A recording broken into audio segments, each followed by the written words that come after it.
크리스천이 본 성혁명사, 바로크와 로코코 문화. 민성길 교수님의 칼럼입니다.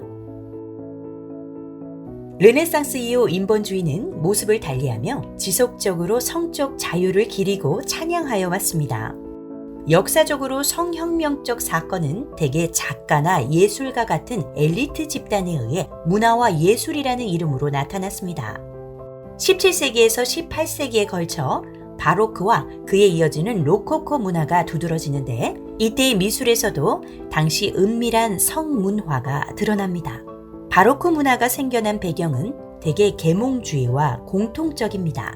즉, 첫 번째, 기독교에 의해 억제된 지상의 가치, 즉 인간이 지닌 감정, 상상력 등에 대한 가치를 간접적으로 나타내는 것입니다.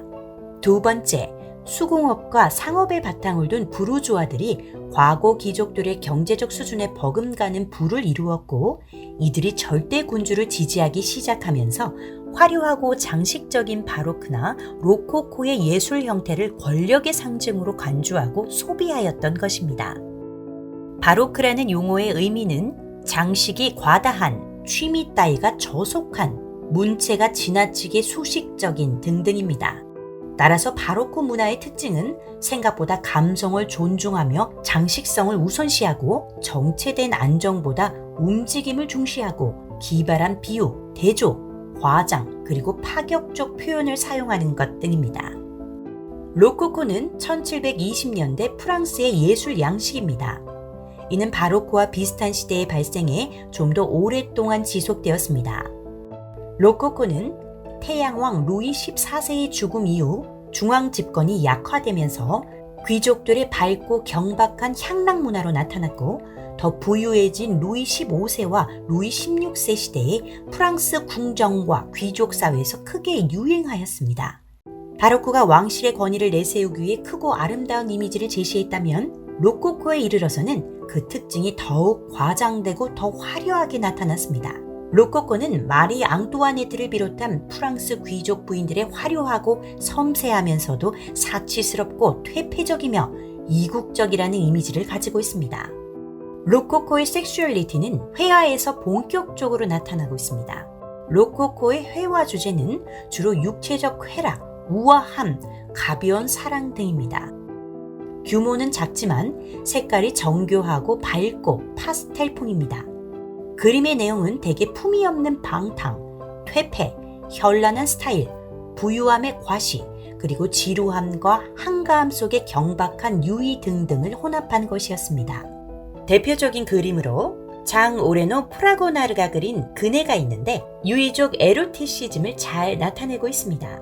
초상화에는 귀족들의 정부를 그린 것이 많은데, 인체의 아름다움보다 유혹적인 누드를 주로 그렸습니다. 프랑스와 부쉐의 누드화, 엎드려 있는 소녀가 대표적입니다. 그래서 로코코 미술은 18세기 플레이보이라는 말을 듣습니다. 심지어 동물도 에로틱하게 그렸습니다. 예를 들어 개가 주인을 핥는 장면 같은 것입니다. 18세기 로코코 회화들을 보면 귀족들은 종일 섹스만을 즐기는 것 같아 보입니다. 소위 말하는 화려한 유럽풍 드레스는 보통 이 로코코 시대의 디자인인 경우가 많습니다. 남성 패션에도 여성적 장식으로 멋스러움을 더했습니다. 여성 복식의 경우는 체형을 돋보이게 하기 위한 코르세트 같은 보정물이 유행하였습니다. 프랑스의 패션이 전 유럽에서 유행의 첨단을 달리었습니다. 문학에서는 소위 18세기 프랑스 방탕문학이라고 부르는 연애 소설들이 성행하였습니다. 이는 대개 밤에 방탕한 남자들이 방탕한 여자를 유혹하는 이야기들입니다. 이런 어두움 속에서의 에로스를 자유롭게 즐기다라는 이미지에 사람들은 매력을 느꼈습니다. 따라서 당시 영국의 엘리트들의 눈에는 로코코는 프랑스적인 퇴폐적이고 타락한 문화였습니다. 이러한 로코코 문화는 앞시대의 고전적 쾌락주의와 17세기 방탕주의와 연결되고, 후대 19세기의 벨 에포크로 연결됩니다. 당시 일반적 성문화는 계몽시대와 거의 마찬가지로 문란하였지만, 전반적으로 보통 사람들은 여전히 기독교의 보수적 성윤리를 따르고 있었습니다. 따라서 로코코 성문화는 어떻게든 쾌락을 즐기고자 하는 엘리트들의 교활한 심리와 재능이 잘 드러나는 문화였습니다. 표면적으로 우아하고 순결을 강조하고 성에 대한 규제가 많았으나 실제적으로는 방탕한 매춘의 어두움의 문화가 공공연한 비밀이었던 것입니다. 당연히 그 대가는 비쌌습니다. 성병이 창궐하였습니다. 그리고 권력과 부유함과 사치는 결국 피비린내 나는 혁명을 자극하였습니다. 지금까지 민성길 교수님의 칼럼이었습니다.